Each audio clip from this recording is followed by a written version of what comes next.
laawol kisal ko laawol peewal e ɓantal. ومن سيئات أعمالنا من يهده الله فلا مضل له ومن يضلل فلا هادي له. أشهد أن لا إله إلا الله وحده لا شريك له، وأشهد أن محمدا عبده ورسوله، نبي تركنا على المحجة البيضاء ليلها كنهارها لا يزيغ عنها إلا هالك، فصل اللهم وسلم عليه وعلى آله وصحبه أجمعين. عباد الله، اتقوا الله وامتثلوا أوامره، واعلموا أن الشباب هم مستقبل البلاد الذين يعتمد عليهم الشعوب والأمم، وإنهم الأمل الذي يرجى منه الخير الكثير في المستقبل القريب أو البعيد،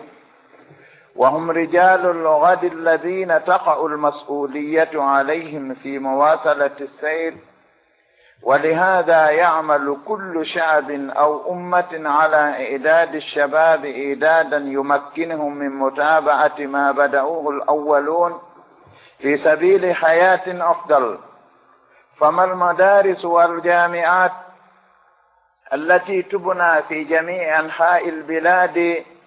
إلا أملا في تحقيق ذلك، لأنه بالعلم يعرف الله ويعبد تعالى، وبه يتقدم البلاد والعباد ويتطور الشعوب. قال تعالى: اقرأ باسم ربك الذي خلق، خلق الإنسان من علق، اقرأ وربك الأكرم الذي علم بالقلم، علم الإنسان ما لم يعلم. عباد الله، إن المعلم رسول يبلغ ما أمر تبليغه، ويعمل في تربية رجال الغد على ما يفيد المجتمع. فاتقوا الله وأخلصوا أيها المعلمون في أداء واجبكم كما وصفكم ربكم عز وجل. إنما يخشى الله من عباده العلماء، إن الله عزيز غفور. وها هو الرسول صلى الله عليه وسلم يقول: لا تسألني امرأة منهن إلا أخبرتها إن الله لم يبعثني معنتا ولا متعنتا، ولكن بعثني معلما ميسرا، أو كما قال. ولكن أيها الإخوة الكرام، أيها الإخوة في الله، إنما نرى اليوم ونسمع من غالبية هؤلاء الشباب حيث يعتقد أنهم رجال الغد ونساء المستقبل، ليدعو إلى الأسف واليأس.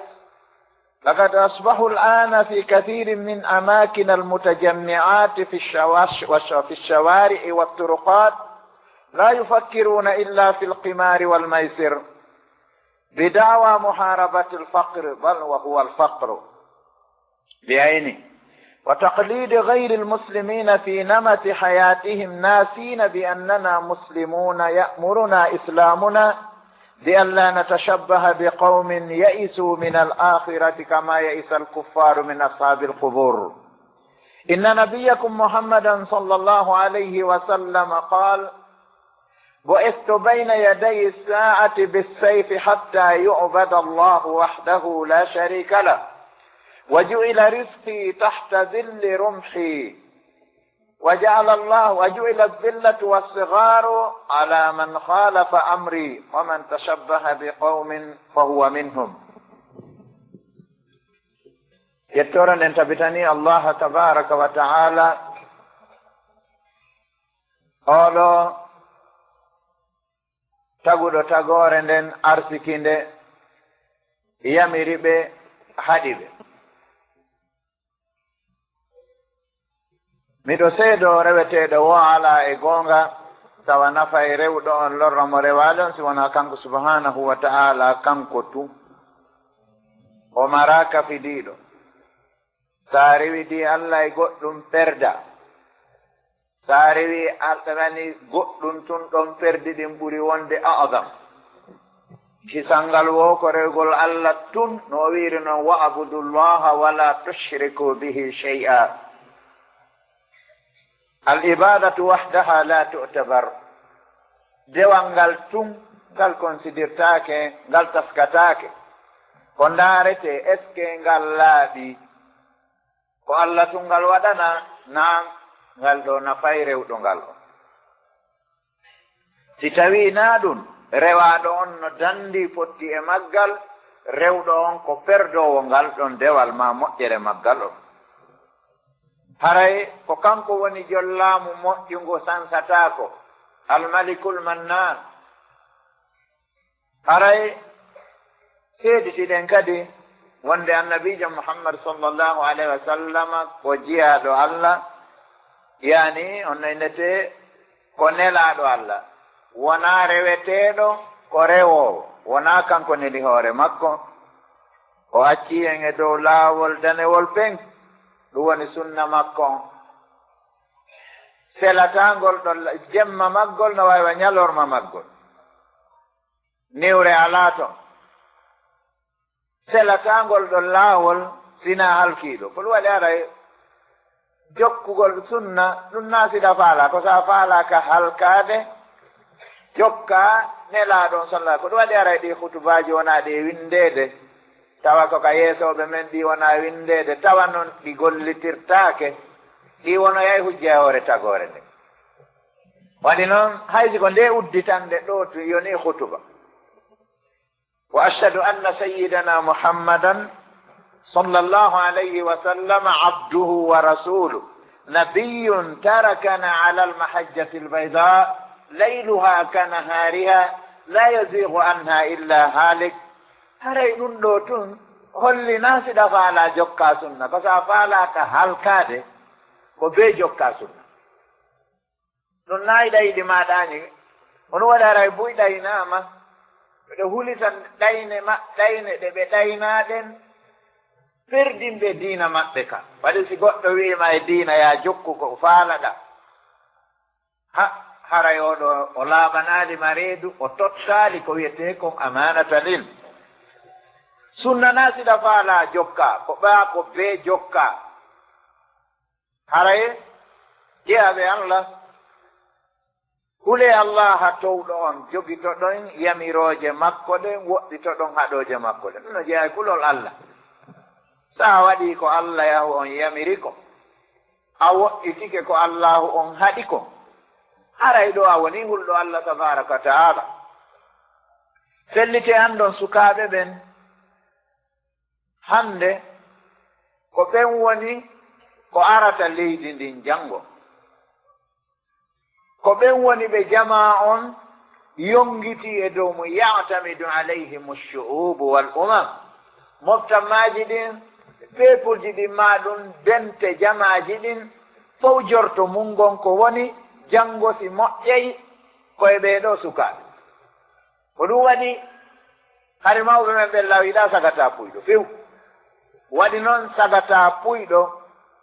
ko kiikalaajo bonɗo wonoy mo duncata ko imma ko wujjowo ma ɗum waɗowo ñama kala yaagal ma waɗowo ndure yaagal ko waɗowo ɗo ko ɓatum be o ñaama joni noon o mahaali mustaqbala makko on o wonoya mawɗo saɗu sagata si fijiri keccu mum o wonoya mawɗo puyɗo kasaare ɗo kadi sa woni sagata joni yuppowo tuuɓe a janngata français a janngata diina a janngata métier a woni rajulan bahlala kama qala umar radiallahu anhu wa arda ana akrahu rajulan bahlala albahlal wa huwa alladi la yamalu liddunia wala yamalu lil akhira a woniri noon a woni ɗo tappugol kanda ama suware mbello jiwɓe yara beere fiima duroogo jooɗo ayna catallum ataya a wona mawɗo dennaboji koɗum waɗi ka fewniɗen ɗo hande wiiɗo ton ay dennabowo hay so o wi aljanna on no ka ɓaawo juulirde ɗo pelleɓe haɓaymo waɗi ko wiyon ɗum ɓe weelaaɓe so wiyama ka ñaameteɗon nayo ñaame ɓe ñaamaymo wilasa ko ɗum waɗi hannde ɗo noddanowo dennabo haysi ko bidi ayankeejo haysi ko daa'i ilal bidi a wa shirku wa huwa yani yustabgadu ilay pellet fewtitete makko ko wiyon no waɗi koko welata yimɓe ɓen ko woni haalude tawi ɓe yejjiti karama ko ari e hadise mo nelaaɗo maaki wondema kala on ɗaɓɓuɗo welaye yimɓe ɓen bi sahatillahi e tikkere allah tabaraka wa taala allahu on tikkanaymo o tikkina yimɓe ɓen kadi e hoore makko kala ɗaɓɓuɗo welaye allah sabu tikkere yimɓe ɓen allahu on weltantomo weltina yimɓe ɓen ɗum waɗi arayno muskilaji ɗin ɗo a joni si a andi joni sagata puyɗo koma fulawa ko wujjowo tan ni wonoyta wujjanayi wona jonna jotto kañum e wonojum mbile ma ndure ma nama ko gootol yani ko ɗum do ma wona fofojum lugge ko yimɓe mbileɓe loototo yaha waaño si hawri kaka saare ga sa woni tappowo kanda wulna ataya yani amasuware mbello jiwɓe sa nawyo hino metiyeji maɗin ko imma wona on ɗum wona mawɗo dennaboji sowa ɗo tiggahoyno ɗo ɓenna koye mba tiggaho sowete koye ɗeppinɗine par koye walline ɗo hara pun jonga jippi haaga andi koye watte koye ka dande ga ko cuɗari kono koye ɗo ko hay foofuɗa tumɓe yay mba ɓeɗika goɗɗum ɓe wona jonnede kayya ɓe yahay ɗo dennabo ha kaaɓe goɗɗo si yoɓi ɗo paasi 5 000 yahi yoɓiti paasi 5 000 arti sitta sa joni no kam a ñamuɗaɗi ko ɗo hay goɗɗo joni no jogui lacciriyal no waɗa e foore wallahi ka ñamete haɓɓa e foore wara o ñeddi sinara ko tewu yiya lacciri no waɗa e foore mum haɓɓa kosam ɗan kadi no waɗa e foore mum haɓɓa tumba toon joga anna tuure boobo e nder oto yiya on tigui no jogui ɗum ɓe ardodiri sa wii a toŋay ɗum ɗo ɓe ñamete ɓe bonne inde ɓe inna a wawata dawa gasi si dennabo moɓugol dennabo no ɓantayno leñol anndo fulɓe fuuta kaka koode waɗi noon mbi fuɗɗude moɓude dennabo joni enen tigoye moɓanaɓe dennabo en moɓana en moɓama ha en watti moɓude en mbi fuɗɗaɗen moɓanede ha ka fewndiɗo si ɗum ɓantayno leñol anndo fullo fuutano yeeso annan fof a yamri hay sawdi kono son wattani hilla ha joni ko ɗum ñorana ko honɗum waɗi ɗum en weela ko honɗum woni nene heege ko puydam ina ɗum si hawri hiɗam ari ko ñamaka ma ta suuɗa mari si ka consulateur ma yan asikuna ɗum heɓorayni a jooɗoto tumbilira juuɗe ni ha arsike samaka ley dankima abadan ɗum waɗi aray on tuma ɗo gadi ko wonata ko mawɗo dennabooji ma wona mawɗo démarcheur haɓɓowo ɓokko e kale fuuruji jooɗo terem arɗo wo kaka sera gudoro woni a sikka terenji Konakiri fof ala sina sera gudoro kala terem mo wiɗat ka binde lawol ka sera gudoro siko appartement décembre e salon e duusuji muɗum no karola waɗa ɗum e ɗum ta karo on fop e duusuji ɗin fop kaka kundule woni ko penale me ko imma jooɗagol karo haɓɓa ɓokkoye ma jooɗo e banje waɗa démarcheur yagal ma wona ɗo moƴƴinowo kaydiji penale ma wona ɗo kon ɗum yawri enen kadi ɗo faydi ko ɓuuri hewde kon joni nde yayama nan kummalanmi wona moccowo jinna noon no hulɓinani en moƴƴa foti sa yeeyi ha manankumalanni ɗaɓɓa kadi hoore manankungo hara moccugol si ari ko si hawri kon ɗum ko suduka tawa ko si ida da'atil haaja hana ɗum waɗɗa hirfa wal mihna watanayi lay ɗum ɗon moƴƴa sukaaɓe ɓen si puyɗi ko jama puyɗo wonoyta janngo ena ɗum noon ko ɓeeɗo sukaaɓe woni jorto ko ɓe woni yeɗa jortanaɗo e mum moƴƴere ɗuɗunde ko arata kon woni koko ɓatti woni koko woɗɗi ko ɓen woni worɓe ɓe tawata responsabilité on yanayi e daaɗe maɓɓe fi muwasalati seyri bima bada aba'uhum ɓe jokkidira ko yaadu ndu baaba en maɓɓe en fuɗɗi ndu hande no woodi ɗo boy sukaaɓe si ɓe surroyi bam maɓɓe ɓe arti ɓe hewtay tu ɓe surra islamu kadi tawi koye a tippire sukaaɓe maɓen taw si ɓe juula o anndi taw ɗo e wiyeede ka hutuba ga ko ɓe wi yo carte acci allah no oyi ko ɓuri taw carte yiya habbas anndi jooni so a tappay carte a juulay ko a julɗo faasigiijo kono si a tappata carte a juulata ko a kaafir ko ni say husaymin woni nas kufran duna kufre wona wigol ko keeferaako duna kufre woɓɓe nayi ɗon madama huwa lam yajhad wujuba salat fa huwa la yakfuru bidhalika kufrun duna kufrin sahu samini kalla wa hada kalla wa hasa o inni wo walaw i'tarafu wujuba salati la salluha si tawno ɓe irritino waɗɗagol julde nden ɓe juulayno ala ɗum noon mo juulata no ɓuri tappowo carte bonde no ɓuri amowo suware bonde no ɓuri yarowo feere bonde no ɓuri fiimowo durogo bonde waɗi noon oɗa ko fasikiijo oɗa ko keefeero keme dege oɗo waɗa galleji boyi hannde ko heeferaɓe wonani eede to walida ko sabu nun on taway kala peuple hay heeferaɓe mo tala ma kala jama ko gollata ko préparego sukaaɓe mumɓen idadan yumakkinuhu tawa ko préparande nde hino newina ɓe min mutabaati ma badahu al awwalun bimana laba wal ajdad ko baabiraɓen e soriraɓen adinanoɓe fuɗɗi e moƴƴere kon ɓe jokkidira ɗum ɗon ɓe waɗa fi sabili hayatin afdal tawa ɓiɗɗo on gollay ɓuri ko baaba mum golluno kon ko e ɓuri moƴƴude kono naya yirbi ko bamma golluno ko andi bamma juulayno waɗa bidia an a wara e tawa a juulata ɗum ɗo ko muskila haray ihwata alkiram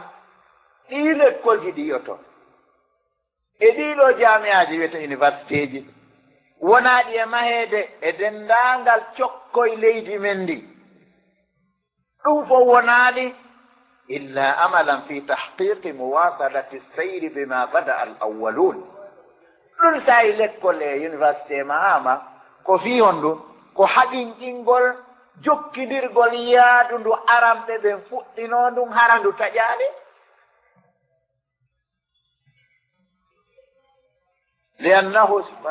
لأنه بالعلم يعرف الله تعالى waɗi noon ko sabu gandal allahu on andirte ko ɗum waɗi aray sa fawsani o maaki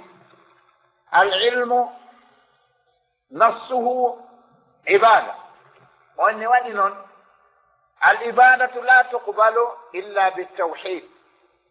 والعبادة لا تصح إلا بالفقه والعبادة أيضا لا تنفع صاحبها إلا بالإخلاص ومتابعة الرسول صلى الله عليه وسلم والتأدب مع الله جل وعلا دول ngal jaɓataake few e juuɗe neɗɗo shirkowo ko tawhiidi waɗata haa dewal jaɓee ko ɗum woni miran diina kan go'o dewal sellata e ɓaawo fiqiya so a jooɗike ɗo haa faala hunjoto honɗunde so a annda fiqiya ibada ma on ko kuumaare yoogirɗo kuumaare wo ƴawnata ndiyam ko wanno noon kadi dewal ngal si ngal laaɓanaali allah ndenɗal ngal waɗee a ne'anaaki allah tabaraka ta'ala ngal jokkitaali golle nelaaɗo ngen ngal ɗo dewal nafataa jom muɗum ɗum ɗo fof noon tawhiidi wo sigi hawo ikhlasu wo ibada wo sunna wo taattubu wo ɗiɗo fof heɓorta illa bil ilmi oɗo waɗi aray gandal ngal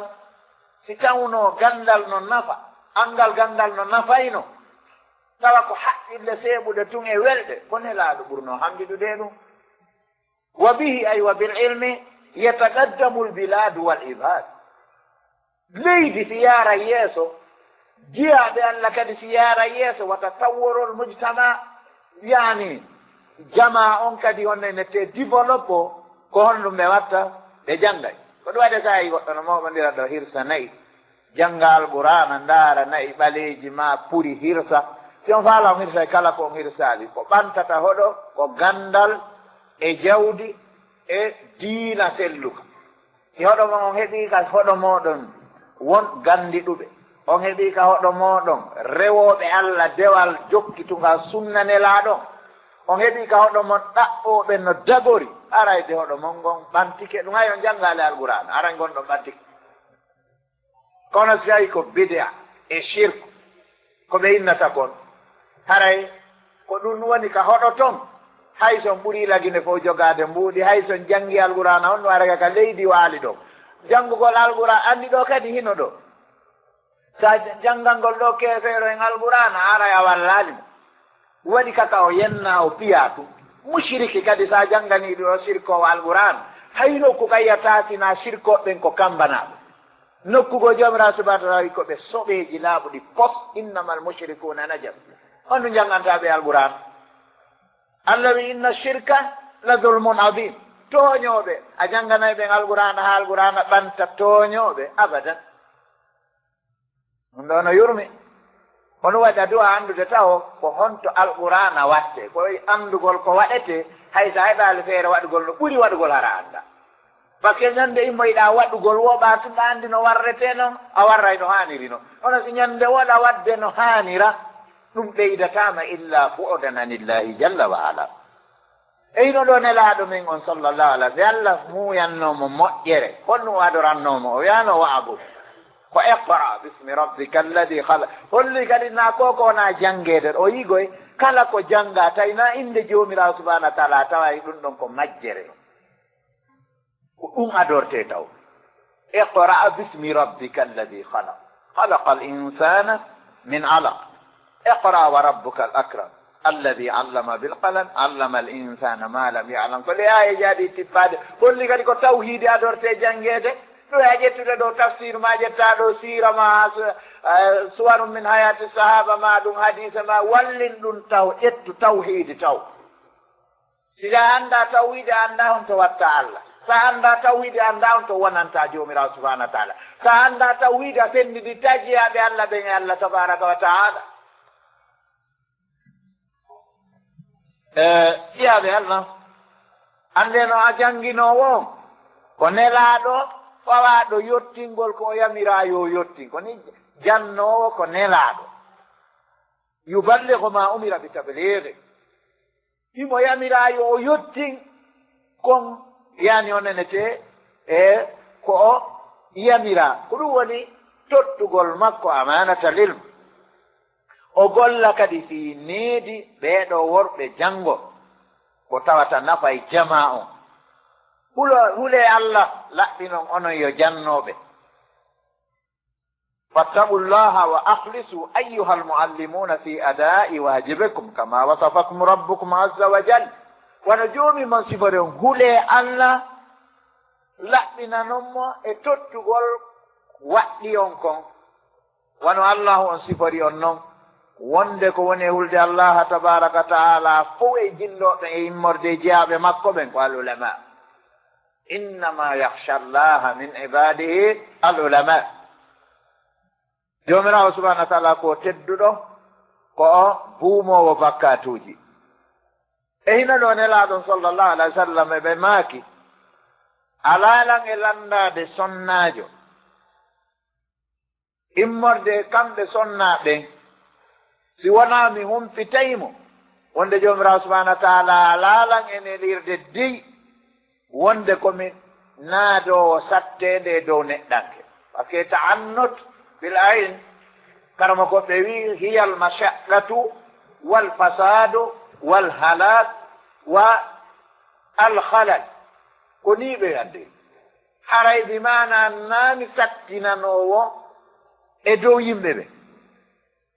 wono komi nelira mualliman komi andinowo mo yassiran newinowo na noon hannde enen ko wiyete newenden ɗo koya tawtu biɗiyaji ɗin waɗa haray a woni newinowo koya accitu sunnaji goo andino iskalon ɗo sa waɗi sunna ha gayni a tawtidiri e yimɓe biɗiya ɓen a waɗi biɗa a sunni sunna ma o haray a hayfini sunna ma o on ɗum haray biɗiyayankoɓen ɓurima finde tiiɗunde na sellude de sellidiren finde tiiɗunde e finde sellude finde sellunde nde ko wongole ko nelaaɗo sahaba e wonno ko finde tiiɗunde nde kono taw biɗiyayankeje jokkuɗo meere fus no ɓurma teŋaade ka woni ɗo onon waɗe ɓe ar buyɗo aray enano enne kaari en wawata daawa ammen a wawata daawa si a kay a luujodira e ɓe sunna ɓen no pullo fuuta hettoɗo luujodira e ɓe bidiya ɓe ammen a wawata daawa an kadi ya janngoya daawa waɗi imamu shawkani addigimol o enni la yanfa'u ljarba'a qurbu sahihatin ilayha walakinna sahihata tajrabu o wi la yanfa'u ljarba'a qurbu sahihatin ilayha walakinna sahihata tajrabu o addi misal kino ɗo wuro geloɗi nawnuɗi foɗi ñawi ino ɗo wuro geloɗi selluɗi jonno enen ara ɓe anda gele wenɗe o hino ɗo wuro dammi ino ɗo wuro nayi selluɗi ke hino ɗo wuro nayi ñawɗi wo nafata ñawɗi ɗi ɓattagol ɗi selluɗi ɗi en ƴetten misal kala ftane ɗo a yayi ɗo a jayari ɗo selluɓe tato ayni nawnuɗo gooto darama docteur ɓe ɗiɗo ñawdo woni jowo selluɓe a habbaki mum cellal ɗen ɗo ngal no raaɓi nawnuɗon o ndikki araw ƴetta lekki ka ko habbiɗa ko on ñawɗo ɗon no foofi e ɓen ɗon ɓe ñawi a habbaki muk an neɗɗo sunna ɗa wondi ɗo e bidi a yankeejo haa sunna ma o raaɓi mo ko habbiɗa ko bidi a makko on no raaɓo had bidi a makko on ko marat wa huwal jarba ayayto a ɓuru ɓeŋi ma muɓe anndude imamu Shawkani en tawoɓe an taw hay ka hoɗo mon a anndaka taw ko hay hunde ko hay derol a windaade ɓen winduɓe katabu ma katabu wa qara'u ma qara'u wa sami'u ma sami'u tawi ɓe fof ko woni e renndinde ko ɓe woni hittinde ko ɓe woni maafi koyo nelaaɗo jokke anndataro yimɓe ɓen terɗe on mbo jokkiɗo goɗɗo hayrindirɗen ɗo e juma ha yontere hannde kadi on mbone yaade ɗo suudu goɗɗo waajomo to ɗon hannde janngata wowretere tiino jannde ko sunniyanke ko janngata jogiɗe ɗum mo wowli mo acci par ce que sa yi ɗo ndaaru ñannde heewirɗen ni darsu o ara e ndikki ni ñannde darsu tawi ko micro janngiteeɗo jooɗe haa yaasi jooɗe enen on ko juma tun Allah rewete est ce que taw tew aljahili taw ko ibnul qayyim rahimahullah o wi wo aljahilu lmijihalu alladi la yarifu cheya la yuaddu min muqimi salat ko taalibaɗo cheikhul islam o wi wo majjuɗo mo annda hay fof yusalli la yarifu suruta salat wala wani arkana salat wala wajibati salat wala sunana salat wala mustahabbati salat wala makruhati salat innama yusalli murdafan ko o woni e juulude ɗo sa supportaɗo e moto tanki imam no wiide ɗo allah ko wade allah akbar ha ñande ɓe gayni o immo honko o ya ibnul qayyim rahimahullah o wi wo oɗo nde ñinnoɓe julde no wowle fi mum o mondete taw haɓɓe o naɓe to o pottineɗo wa huwa la yuaddu min muqimi salat hasikkuɗa jooɗoto ɗo tun ƴoyre wawne rewde allah tabaraka taala abadan jeyaɓe allah haray newi gongon ko hollugol yimɓe ɓen no warrete noon hewtoya ka allah no hiti wona e accutu sunna jokka bida de wona a newina a wallaka ɗo ɗon a sattinana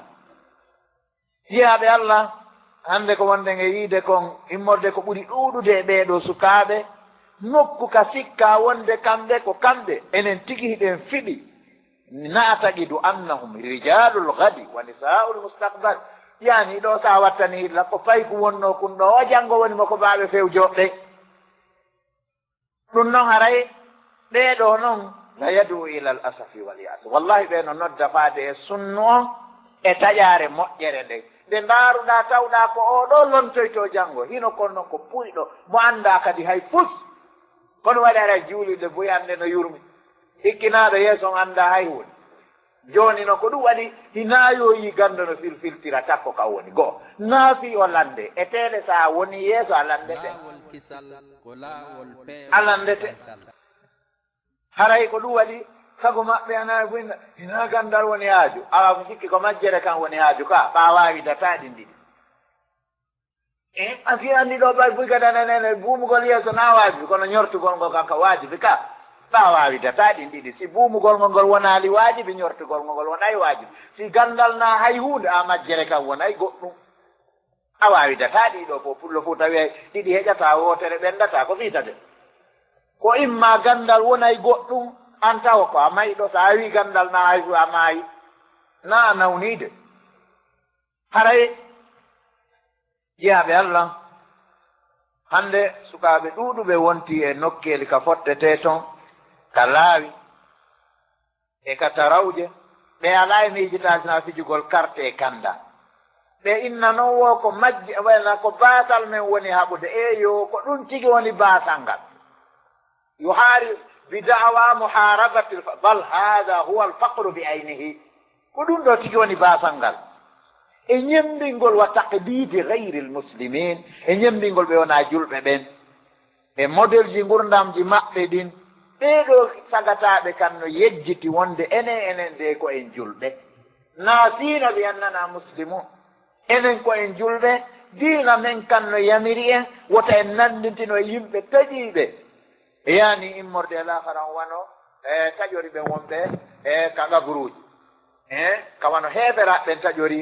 e morde wondiɓe maɓɓe wonɓe ka gaburuji ɓe waɗi kamɓe arayɓe sikkudemo maayi lanni النبي صلى الله عليه وسلم بماك من لما يسو درغنغال بمعنى نجي ما دي درغنغال باتغول نليدن لا صلى الله عليه وسلم بوي من لليرا بالسيف حتى يعبد الله وحده لا شريك سبحان الله يونو سيما شركو دو اجتاني دي كافا شركو دو لو كفيوجي دي جولير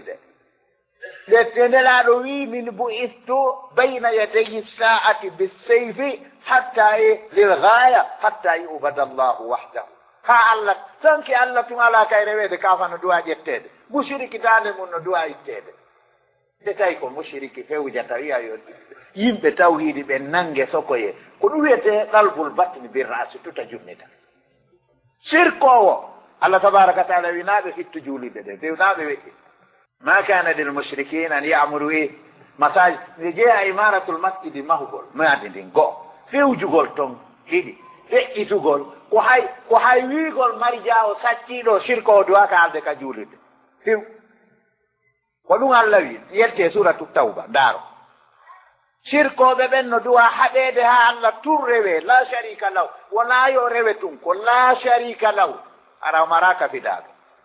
ɓe maaki kadi awa sisa ɓe sagataɓe ko basa lulata ɓe wi waɗama arsikangon sengo ley ɗowdi dagawala ngal masalan arsiki on ko sengo ley ɗowdi dagawal ngal sa fampike ko sengo ley ɗowdi dagawal ngal ma ɗum labboru ndu ma ɗum kaafa kan ko ɗon haray arsike woni ko eran on haray waɗama e dow on lundiɗo yamirore am min nelaɗo sallallah alih wa sallam waddillatu wassigat ala man khalafa amri kala on nandintiniɗo yimɓe ɓen haray ko e maɓɓe o jeeya aqulu qawli hada wa astaghfirullah alladima li wa lakum fastaghfiru innahu huwa alghafuru rahim laawol kisal ko laawol peewal e ɓantal